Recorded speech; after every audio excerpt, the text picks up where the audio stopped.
Good afternoon, everyone, and welcome to our annual general meeting. We're really pleased that you're able to join us for our virtual event this afternoon. Over the next 20 minutes or so, you'll hear more about our activities, what we have really helped deliver over the past year, our finances, and our plans for the future. So to kick us off, I'm going to hand straight over to Chris Starkey, the Chief Executive. Thanks very much, CJ, and I'm pleased to see so many people have joined us here today. I expect nature of these meetings, people will continue to drop in and drop out. So the whole event will be recorded for posterity, so you'll have the chance to look back on it or tell your friends about the event. So the past year has been incredibly busy and rewarding one for the Local Enterprise Partnership. Of course, it was a one in which we saw the region and its businesses reopen as COVID restrictions were gradually lifted, and one in which we saw confidence starting to rebuild. And we also saw a number of the exciting projects that we've invested in and where construction's been in place for a couple of years come to fruition. The Digitech factory at City College, Norwich, funded by our growth deal. The Hold in Ipswich, supported by our Growing Places Fund, and the Cornhill building in Bury St Edmunds, which we invested with money we secured from the government's Getting Building Fund. We put together a video which captures some of the highlights of the past year.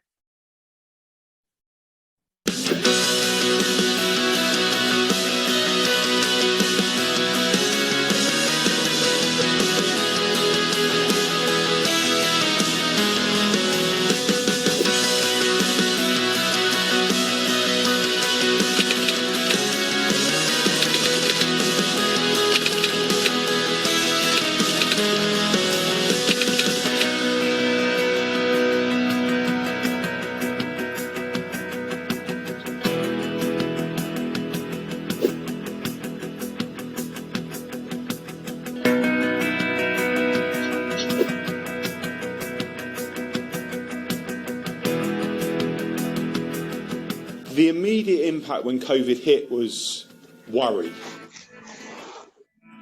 So on access to the building, we would temperature test, and then more recently, we've been doing lateral flow testing backed by public health authorities. Rearranging the first floor of the library was an absolute mammoth task. We pretty much moved every single book and shelf that was on that floor. No one could ever think there's going to be a pandemic that's going to just stop you trading completely. There was absolutely nothing that we could do. Basically, we've risk assessed everything.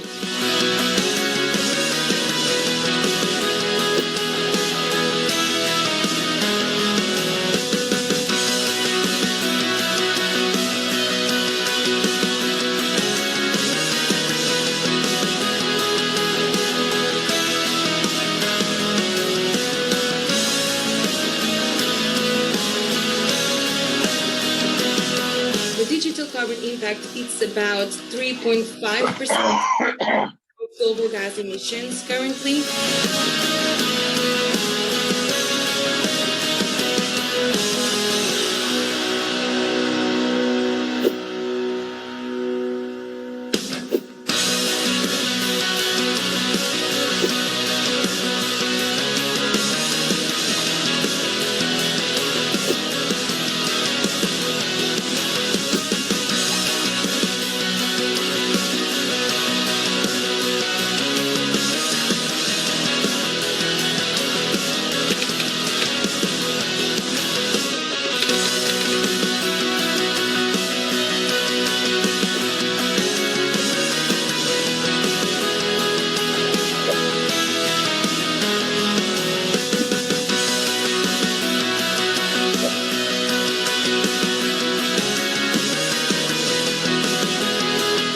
Welcome to another episode of Careers and Coffee.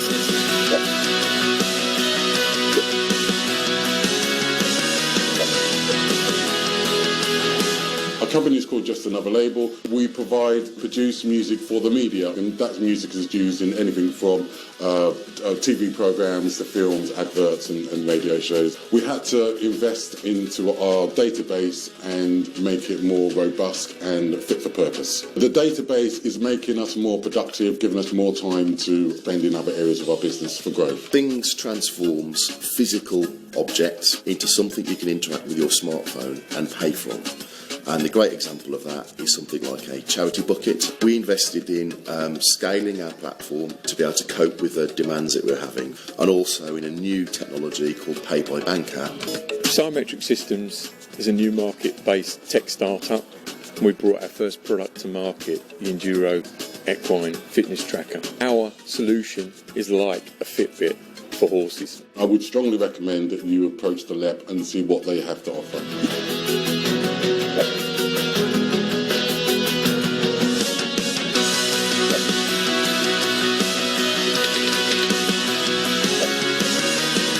Groundworks are well underway. This is a £5.6 million scheme.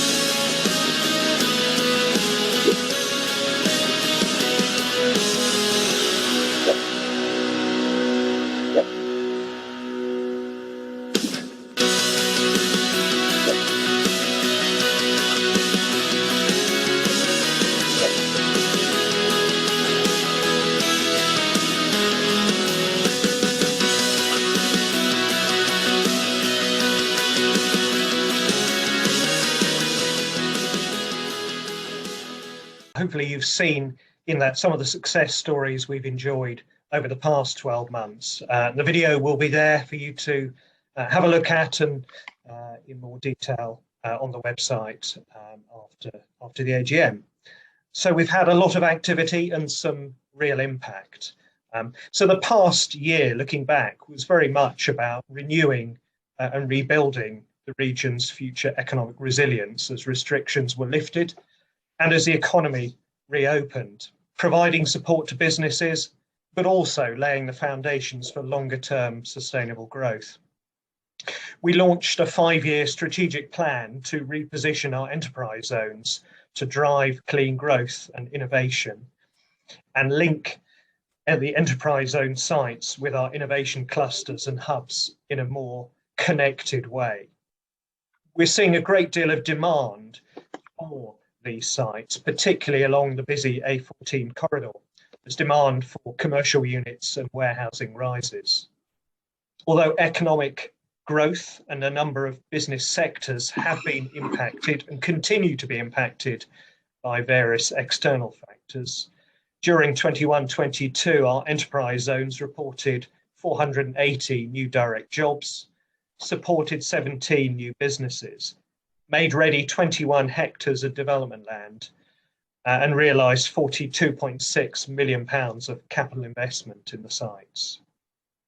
All business rates growth generated by these zones are retained by the LEP and local partners for 25 years to reinvest in local economic growth.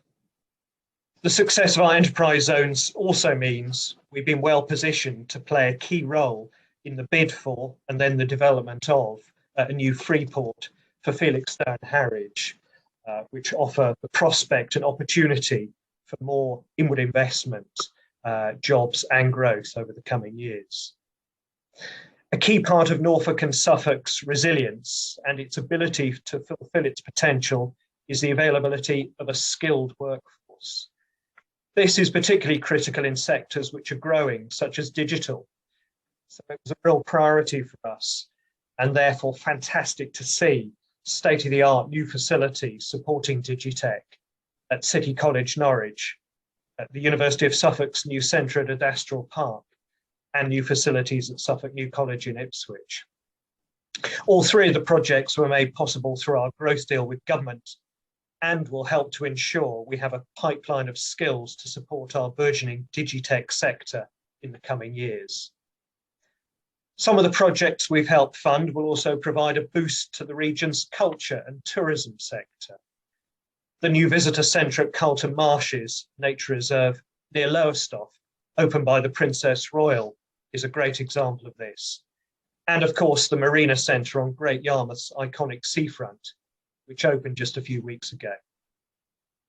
Our business advisors, the New Anglia Growth Hub, have continued to provide invaluable support to local companies, helping them access funding through our Growth through Innovation Fund, Small Grant Scheme and Road to Net Zero grants.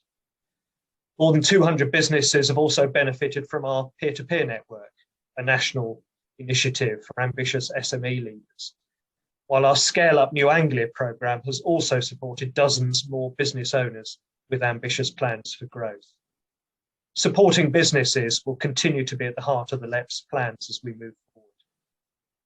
I'd like to take this opportunity to thank everyone who's worked with us, our staff, of course our board who give us their time for free, and in particular our local authority, education, voluntary and private sector partners, simply without whom none of this would have been possible.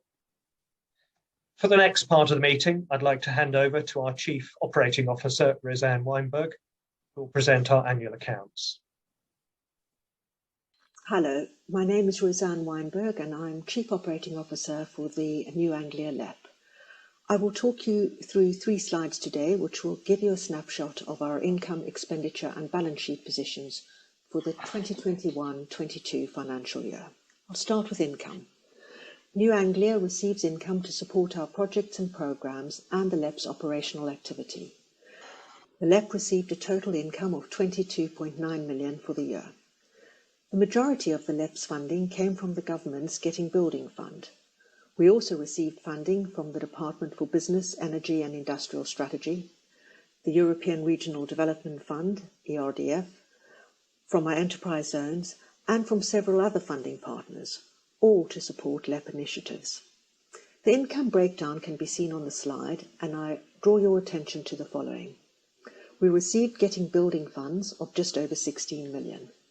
This has been split in the graphic to reflect the 14.5 million allocated to Getting Building Fund projects and the 1.6 million which was allocated to the Business Resilience and Recovery Scheme, the fund established to support businesses in the New Anglia region in their longer-term recovery from the coronavirus pandemic. We also received 6.1 million of other income. This covers a range of LEP programmes. Examples include our Business Growth Programme, our Small Grant Scheme, our Enterprise Advisor Network. It also includes income from our enterprise zones. And finally, we received 500,000 from government as part of our core funding and 234,000 from our local authority partners. These are described on the chart as core. We would like to thank them for their continued support. Expenditure. The LEP's total expenditure was 49.5 million. The majority of the LEP's expenditure is grant payments made through the Growth Deal, Getting Building Fund and other programmes. And in this financial year, much of that was made against prior year income. Other expenditure includes staff and office costs and funding awarded to external partners and projects. The graphic shows the breakdown. 11 million was for grants for our Growth Deal projects and 23.5 million was for our Getting Building Fund projects. In our Growing Business Fund, we paid a total of 22 grants at an average of 120,000. We issued 53 grants through our Small Grants programme, totalling 363,000, an average of almost 7,000 per grant. We issued 80 grants through our new Business Resilience and Recovery Scheme, an average of over 25,000 per grant. We also had 6.3 million of other expenditure, which includes project and consultancy work, as well as the overhead costs of running the business. Balance sheet. As expected, we incurred a substantial deficit this year of 26.5 million, as projects have drawn down the remaining funds from the Growth Deal and Getting Building Fund programmes. As a result, our reserves have decreased. Assets, the LEP's balance sheet is mostly represented by cash, loans and investments. Of the 49 million, just over 31 million is cash, the majority of which is held by our accountable body, Suffolk County Council. Much of this is committed to the programmes we continue to support. The 14.5 million is loans and investments made through our Growing Places Fund programme. Liabilities, we have liabilities of 1.4 million, represented by 1.1 million of creditors and a 300,000 pension liability. Members' funds total 47.6 million. This is a significant decrease on the 73.9 million of the previous year.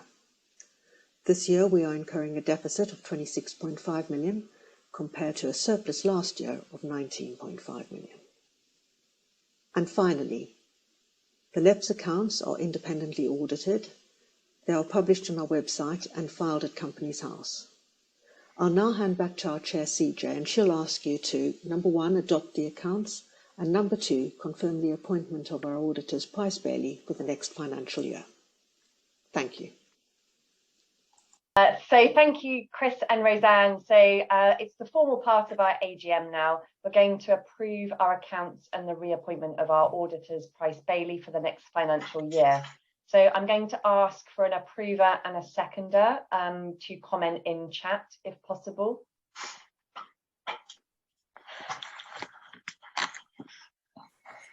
And now we're going to open to a vote in chat to approve if you're content.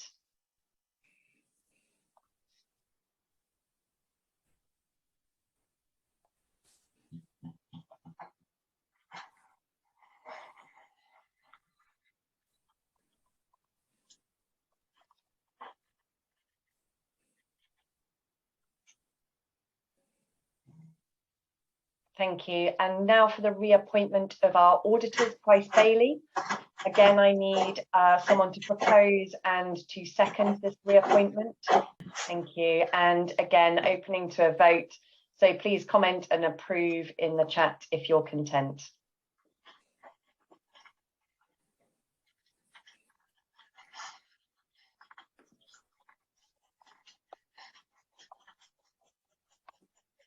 Many thanks.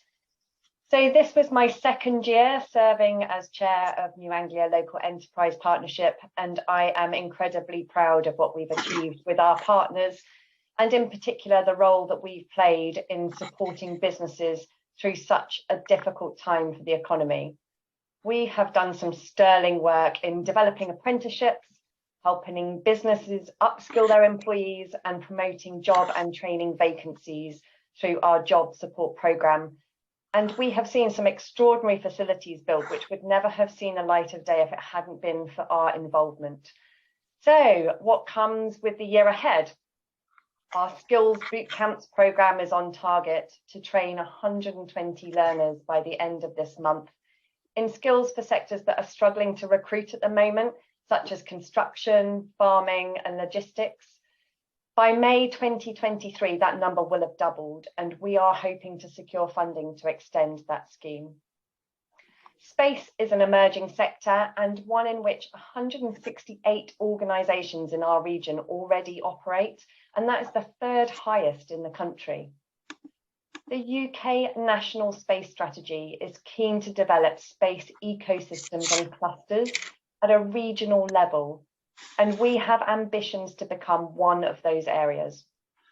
We've developed a space sector strategy with a view to driving net zero activities in areas such as sustainable agriculture, crop science, climate change, marine science, offshore wind, transport and logistics. Our key sectors of agri-food, digital and clean energy are central to the Norfolk and Suffolk economic strategy, which we published in January. Next week sees the official opening of the Broadland Food Innovation Centre at Honingham, in which the LEP invested 2.7 million. It will deliver bespoke food-grade incubator units, test kitchens and industry-standard sensory testing facilities, integrated with a food hub, delivering in-depth innovation to support 90 food processing businesses. A linked innovation cluster programme will encourage and develop an innovation ecosystem in the food sector for Norfolk and Suffolk, engaging hundreds of businesses with the world-renowned knowledge sector on Norwich Research Park. A plan to reinforce our region as a global centre for excellence in plant science, with a focus on nutritious food, has been approved as part of the Department for International Trade's High Potential Opportunities programme. This initiative, developed with Norwich Research Park and other local partners, focuses on attracting companies to use the region's expertise in plant science to develop nutritious food products. Last year, we also saw the launch of our Connected Innovation Project, which is designed to provide strategic connectivity between innovation hubs with a focus around cross-sector innovation, business support, and addressing key agendas such as clean growth. Despite the damage inflicted on our economy by the pandemic and the spectre of the soaring energy costs, there is much for Norfolk and Suffolk to be optimistic about. We are home to some amazing innovation. We offer a supportive environment for businesses which are starting up or relocating here, and we have world-leading clusters in fast-growing sectors. And perhaps most importantly of all, we really have the spirit of regional collaboration. I'd like to extend a personal thank you on behalf of the board to Chris, Roseanne and the team for your delivery against a backdrop of some very difficult circumstances. And thank you all for attending our AGM, and I hope you've enjoyed hearing about our activities over the past year.